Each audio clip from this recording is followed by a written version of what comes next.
I was 13 when I became part of the system. I was a troubled kid from the beginning. I was from like age 5, I was getting suspended. The way I got started in the juvenile system was from running away. I was running away from an abusive home and I ended up getting locked up. Hi everybody, my name is Scott Larson with the Institute for Juvenile Justice Ministries, and I want to welcome you to this next training, which is on race, racism, and cultural competency. You might wonder, well, what's a white male doing talking about race and cultural competency around juvenile justice ministry? The issue of cultural competency, race, racism is generally pretty well understood by those who are non-white. It's mostly a white issue and often requires a white person to address it to other white people. Now, I know everybody who's watching this is not going to be white and male, but I'm speaking primarily to that audience. There are different environments and different parts of our whole selves. So one is race, one is gender, one is socioeconomic background, and there are others as well. However, somebody who's not white, male, heterosexual, socioeconomically middle class, Protestant Christian, they read those things in a very blatant way, and as does our culture. Those in the juvenile justice system are primarily non-white, and those people who are of color who go in and minister to these young people have a pretty good understanding of what it is to grow up in our society and be non-white. So the area I want to discuss first is the whole area of white privilege. And I know this is a lightning rod for probably all of us, even that term, but it's an important one to address. Recently, I was asked to speak at a Christian high school, and I talked on the topic of white privilege, my own experience of it. That's what I was asked to talk about. But at the end of that day, the school administrators received 52 emails from angry parents. And so the objections that I received from that Christian high school or that parents set in were all around 3 or 4 things. The first one, are you saying that we got where we are because we're white, that we didn't work for it? And no, that's not what I'm saying at all. White privilege doesn't assume that somebody just automatically is given a nice car or a good job. What it does say is that the starting line for everybody is not the same. And that in our culture, to be white and incidentally to be male as well, and middle class, and all kinds of things that I carry as a privilege, gives me a different starting point. But privilege just says that I may get a head start over other people. The second objection around this issue of white privilege was, hey, it sounds like you're calling me a racist. And for those of us who are white, we tend to hear this conversation more individually, like, you're saying I'm a racist, but I have all kinds of friends who aren't white, so why are you saying I'm a racist? I have nothing against them. And yet people of color tend to hear this conversation more systemically. And that even is a bigger blind spot for me, because the system is not clear to me how my whiteness gives me a leg up. But to those who are not white, they understand systemic racism really clearly. And there's no place that shows up greater than in the justice system and also in the juvenile justice system. What is really discouraging to me all the time is when I walk into a courtroom and all my attorneys are white, males, and all my defendants, not all, but the majority of my defendants are people of color. The judges are white people. Everyone that's in a position to make a decision about your life has very limited, if any, experience of what it's like to be you. So we're not saying so much individual racism, though that exists. When we're talking about this topic of race, racism, and cultural competency, we're delving into more of the systemic racism that is already prevalent in our institutions. None of us put it there. We may not even be aware of it, but it just exists. The way I see racism is colored kids are more likely to get locked up than, kids that are white, because they're more likely to get another chance. And just especially in the school system, I have seen so many, black girls that are locked up because they get into a fight with teachers. because their whole demeanor, they're aggressive, so like the teachers are more target on them. I'm on this project where we're talking about, color girls in the school system, and now I started to see, it had opened my eyes to see how many girls I have come across that, are locked up because they assaulted a teacher.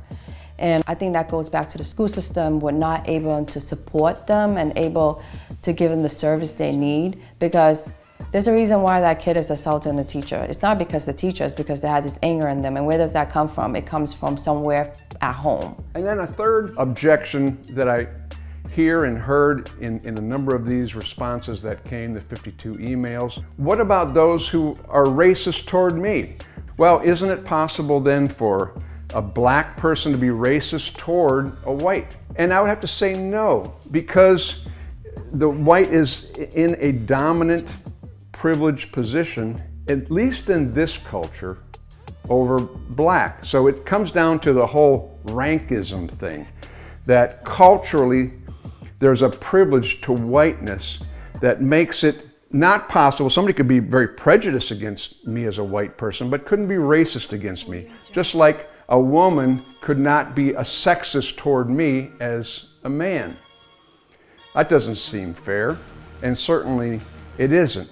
But part of privilege is that it's something that I come with that I'm not aware of, and it doesn't enter into all the other realms of things I'm thinking about.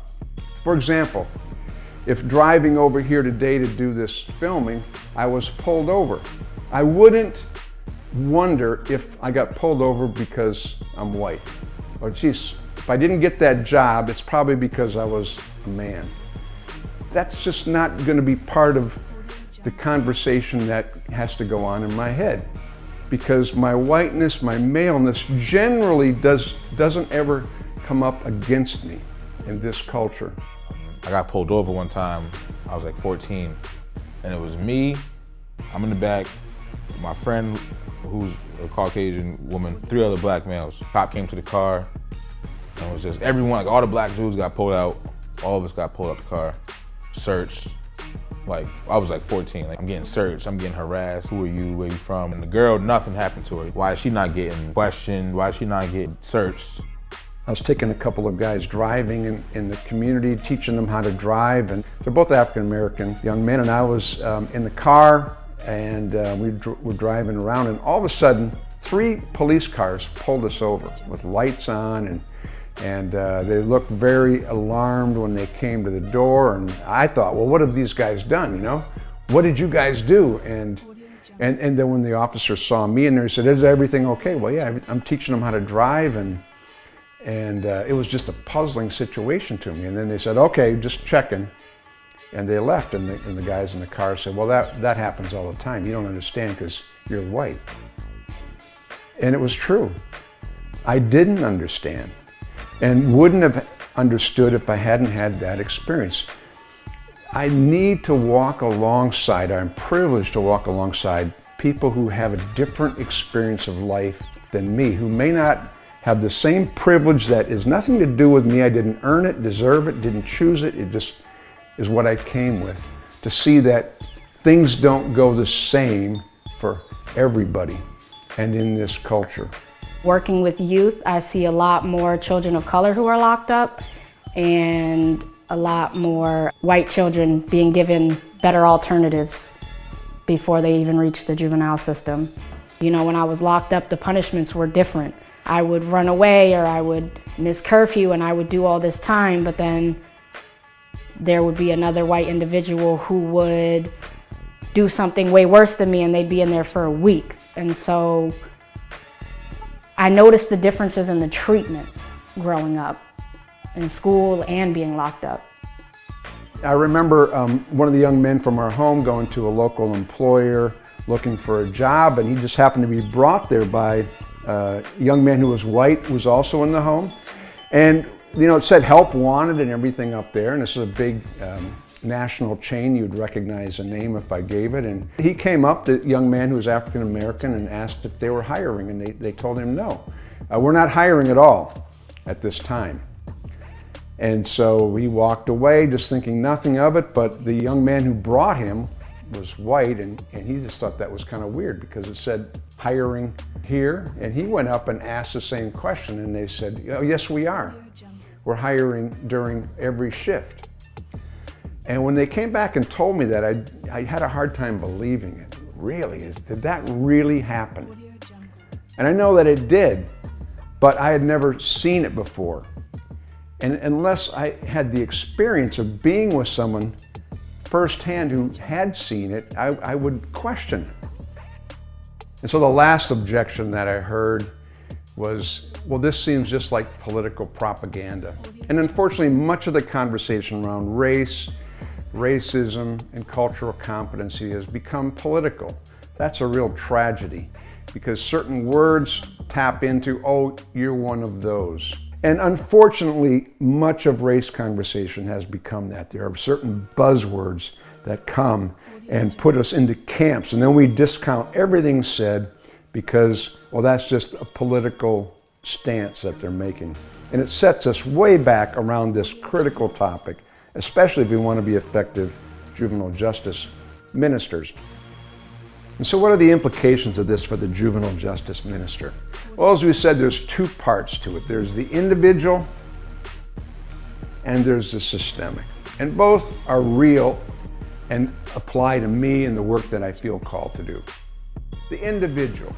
So that requires that I just understand that I am white and I am male. And those things, because I don't think about them every day, I don't look in the mirror and say, boy, you're white today, or yeah, what a male you are. That's the definition of privilege. I don't see it. And yet people who aren't of the same white, male, sometimes middle class in a suburban culture, they're confronted with those realities throughout the day. It's in their face on a daily basis. For most of our life, we kind of knew when we went into stores, you kind of felt, people kind of watch you when you go in. I remember, man, I don't know, we were probably 9, 10, me and my cousins walking by, cars kind of going to the corner store or whatever, and you'd hear the cars lock. A second is to realize that that is a big deal to a lot of the kids that I work with who are locked up. When I come into a juvenile facility, particularly to lead a Bible study, I might think I'm just coming in neutral. Let's just open the Bible and go. But every young person who's there, consciously or subconsciously, is very aware of at least 3 things as soon as I walk in the door. 1, you're white, you're a male, and you're kind of fatherly looking. For most of them, that's like 3 strikes. Have not had good experience with white people. They've generally been the ones who've been in authority over them, put them where they are. Not great experience with males, and not good experience with parent type roles. And so their amygdala is fully on alert. This is a danger. If I'm unaware of that, I don't really realize that I've got to connect with them. We talked about this in an earlier training. That happens in the limbic emotional brain. Connect with them so they can move from survival through the limbic brain into the prefrontal cortex where they can think about what they're thinking about, that they can learn and they can process information. My race gets in the way of that on a regular basis, especially if I'm not aware of it. Otherwise, we're going to do what we always do. We'll rely on historic distrust toward white, male, fatherly looking people. But it's not just individual when it comes to race and racism. There's a systemic nature to it, and nowhere is that more prevalent than the justice system, particularly for us, the juvenile justice system. Systemic racism, mostly prevalent today, our criminal justice system. 2 out of 3 black males will end up doing some sort of jail time. And when I think about me being a black male and having 2 sons, it's like 2 of the 3 of my family, based on the statistics, would be doing some sort of jail time.